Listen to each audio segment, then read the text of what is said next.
Pop punk has been in quite the slump for the last few years, and it's been the old veterans that have been showing the new school guys how it's done. Now, I don't think you can call Mayday Parade a veteran band, but man, they've been around a long time.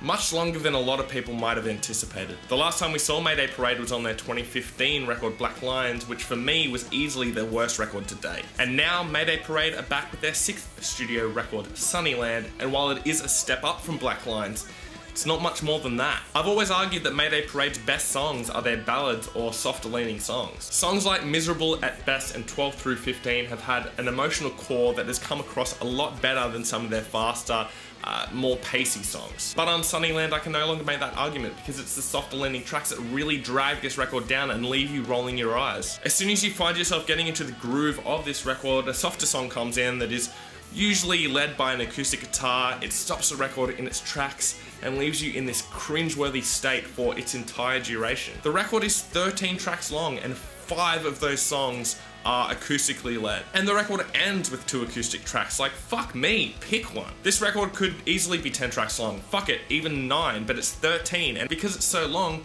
it takes away from anything good going on. But hey, let's talk about some good moments on Sunnyland. I think Sunnyland opens up really, really nicely with the 1-2 punch of Never Sure and It's Hard to Be Religious. These 2 tracks were really good picks for singles and really get the record off to a nice, energetic start. And the choruses on these 2 tracks are easily the best that you will find on Sunnyland, especially in It's Hard to Be Religious. Are these songs overly generic?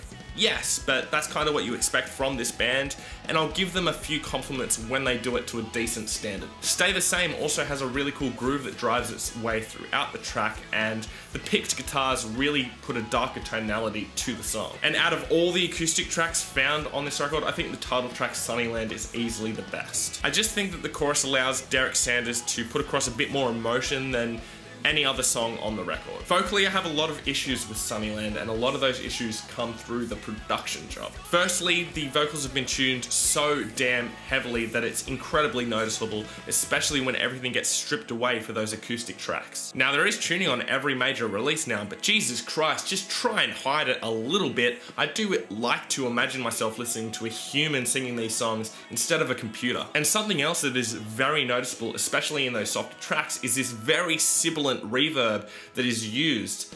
Man, it's so piercing and cuts through the mix so badly it ends up giving you a headache after a while. This is just such an amateur production mistake and is as easy as changing the reverb setting. These vocal production issues take away from a lot of the emotion that might have been found within Sunnyland, but maybe the producer listened to the songs on this record and went, fuck it, I can do whatever I want, because the songs aren't written that well in the first place, especially in the lyrical department. Now, whenever I mention lyrics in pop punk, people tell me, oh, it's pop punk, the lyrics are meant to be bad. What? Why? Just because you play a certain style of music doesn't mean you can get away with horrible lyrics. You're writing music, this is your job, put some effort in. And oh boy, do we have some bad ones here. So does anyone remember that Kid Rock song, All Summer Long, that terrorized us on the radio for so long? You know, the one where he rhymes things with things. You know, this one. And we were trying different things, and we were smoking funny things. Well, there's one of those moments on this record, in the track Where You Are. The line goes, my favorite place is wherever you are, but I don't know where you are. Really?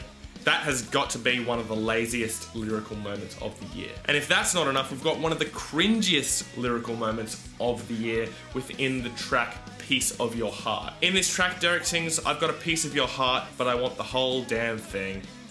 Like, come on man, at least try a little bit harder to not sound like a 12-year-old. Okay, I've been ragging on this record more than I had expected to. It might sound like I hate Sunnyland. I don't.